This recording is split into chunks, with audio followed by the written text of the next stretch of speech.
The reason that I'm a little bit late is that I was just catching up with a couple of situations, injury situation. We were leaving it as late as possible in respect of Enzo. But unfortunately, he's not going to make it tomorrow. Obviously, you saw the incident on Sunday against Sporting Gijon where he took the blow to the face. So he won't quite make it tomorrow, but hopefully he'll be ready for Real Betis on Sunday. So that's just why I've been late. Apart from that, Javi Fuego and Paco Alcázar, the only players who are injured. Both doing well. Paco, I think, will be returning in the next few days to training, and Javi maybe next week, hopefully. In respect of tomorrow, Ayman Abdennour will not be in the squad.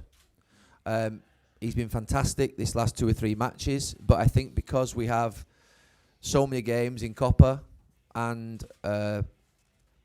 Europa League and La Liga, that we have a big programme. If you look at the map of the programme of the next 35 days, you'll see that obviously it's impossible for every player to play in every single game. So it's just it's a rotation thing, and it allows me to choose between Santos and Ruben Vezo for tomorrow. So that's the update that I wanted to give you, just to set the scene for the press conference. I'm happy to take your questions. We absolutely have to compete. Our good fortune in my time here has been in Copa. I think we saw in the game in the Liga on Sunday, the good fortune doesn't follow us on Sunday in the game, but it follows us in Copa so far this season.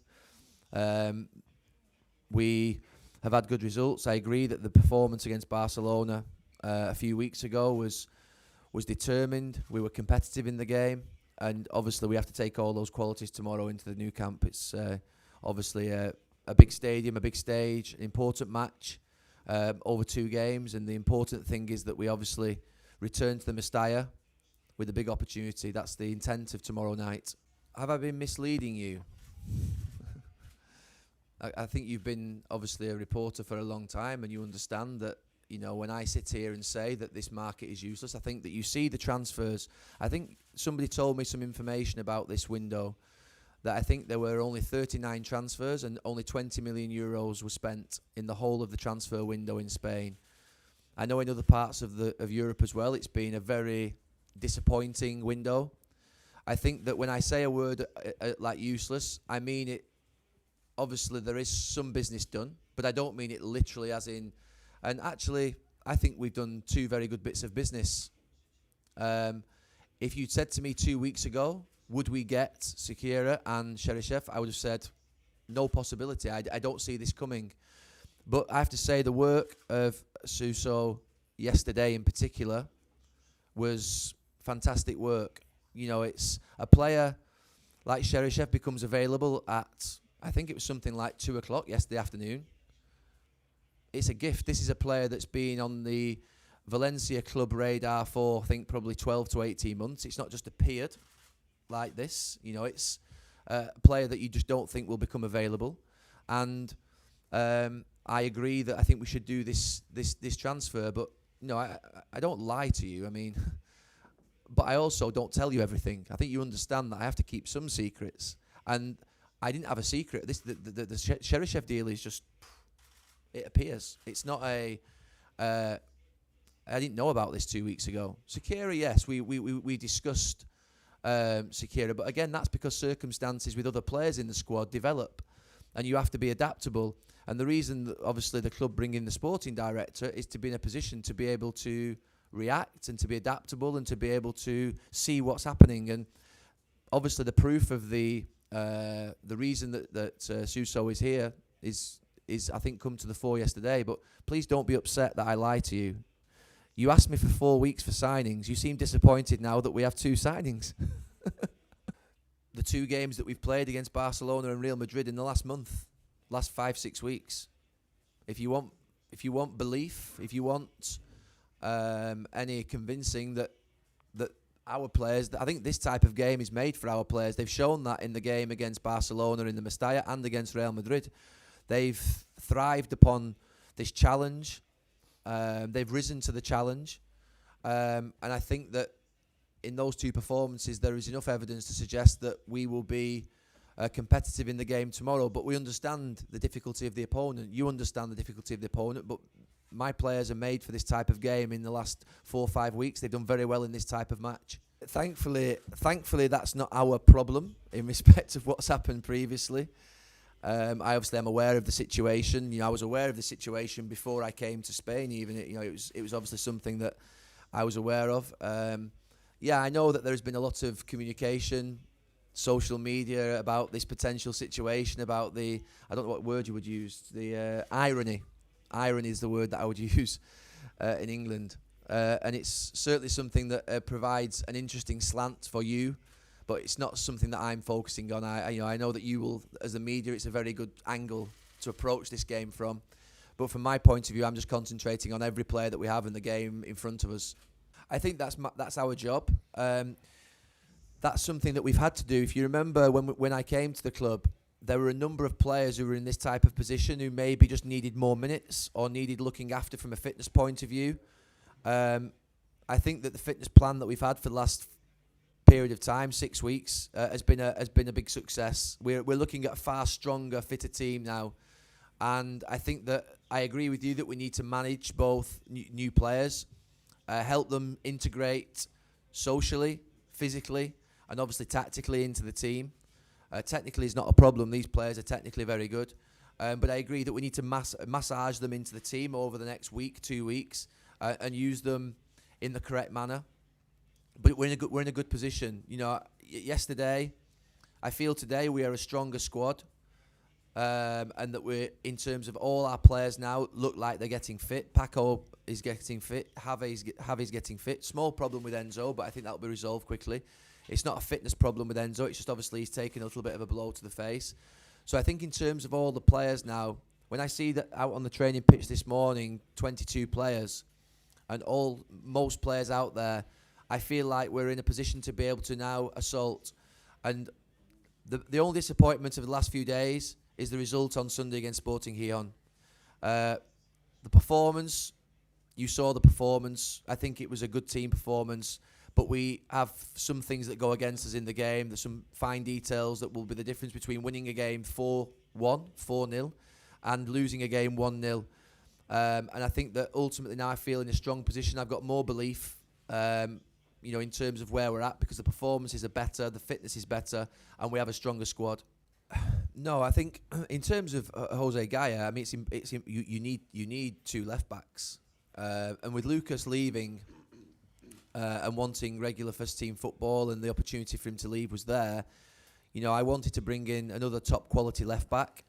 I think, I'll repeat, we have a real big programme in this next 4 or 5 weeks. I think that it would be worth you looking at every single game we have and looking at the actual programme, because we have a game Sunday, we have a game Wednesday, Sunday, Wednesday, Saturday, Wednesday, Sunday. And I think that it's like 10 games or something in a period. And obviously, if we were to qualify for the further rounds of the Europa League, it will continue to increase. So I think from that point of view, it's important that we have 2 players for each position. Left back is a very specialist position in some ways. So it's important we have 2 in this position. I wanted Sekira to come in. I think that we agree a long-term strategy, but we don't believe that we can fulfill any of the long-term strategic aims on recruitment in this last 2 weeks, because this window, as I've said before, is just a difficult window where very little business gets done.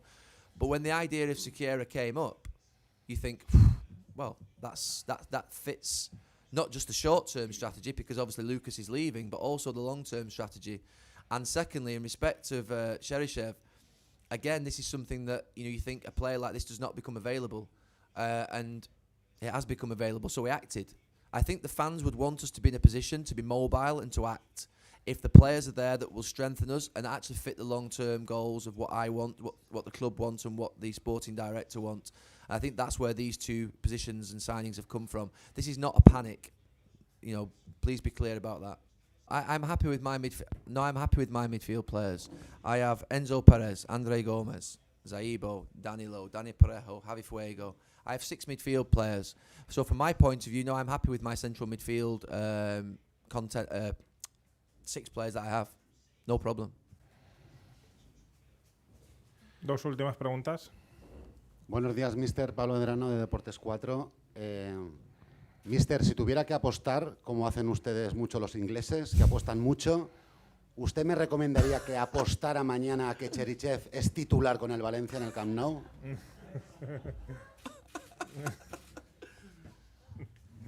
You've just degraded a whole nation of people.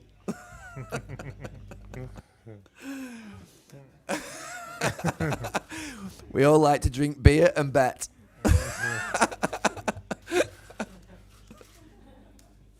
I don't mind a beer, but I don't like to bet. No, you'll have to wait for tomorrow. He's on the list. I think we're actually still waiting for some actual confirmation from the federation, actually, of what the situation is, because there's some confusion, and we don't want to make the same mistake. So we actually have asked, a series of questions, our department, and I'm waiting for the answers. But yeah, he's on the list. He will travel with us. He trained this morning, but you'll have to wait and see. I think because obviously one training session, it's a big decision. To play there after one training session in the new camp, first game, is a big decision. But I understand why you want him on the pitch. You want the headline, I know. The second question first. Yes, it was probably my greatest memory in football. To play there and to win in a European Champions League final in the last minute of the game was a wonderful experience. But my concentration and efforts are hopefully that Valencia players walk off that pitch tomorrow night with a fantastic experience, and that I feel happy with them and for the fans. In terms of the Sekera Cheryshev selection, this is not my decision. It's not the decision of Valencia. It's a regulation that is set by UEFA. Yes. UEFA, and we have to select one. It's not an either or. Don't think that I'm selecting. I have made my decision, and I've spoken to the player involved, and you'll find that out in the next 15 minutes. So it's not a secret. Don't please transmit what is a very positive situation that we find these 2 players at Valencia. Irrespective of this rule and this regulation, we need these 2 players at Valencia because we're in Copa, we're in Europa League, and we've got obviously a lot of La Liga matches still to play. So I think that it could be that you want to make a negative situation out of the fact that I've had to select one player out of the 2, but it's just purely a regulation of UEFA, and it's not a mistake on the club. We were fully aware of the situation in respect of if we sign both players, that obviously this could happen, even though the Cheryshev deal did not happen until yesterday afternoon. And it's a situation that all players will get football in this next period of time. But yes, I agree with you. It's disappointing to have to make selections like this. Also, 1 or 2 other players within the squad will not be on the Europa League list, and that again is disappointing because they don't deserve not to be. It's purely just a situation where I'm restricted with the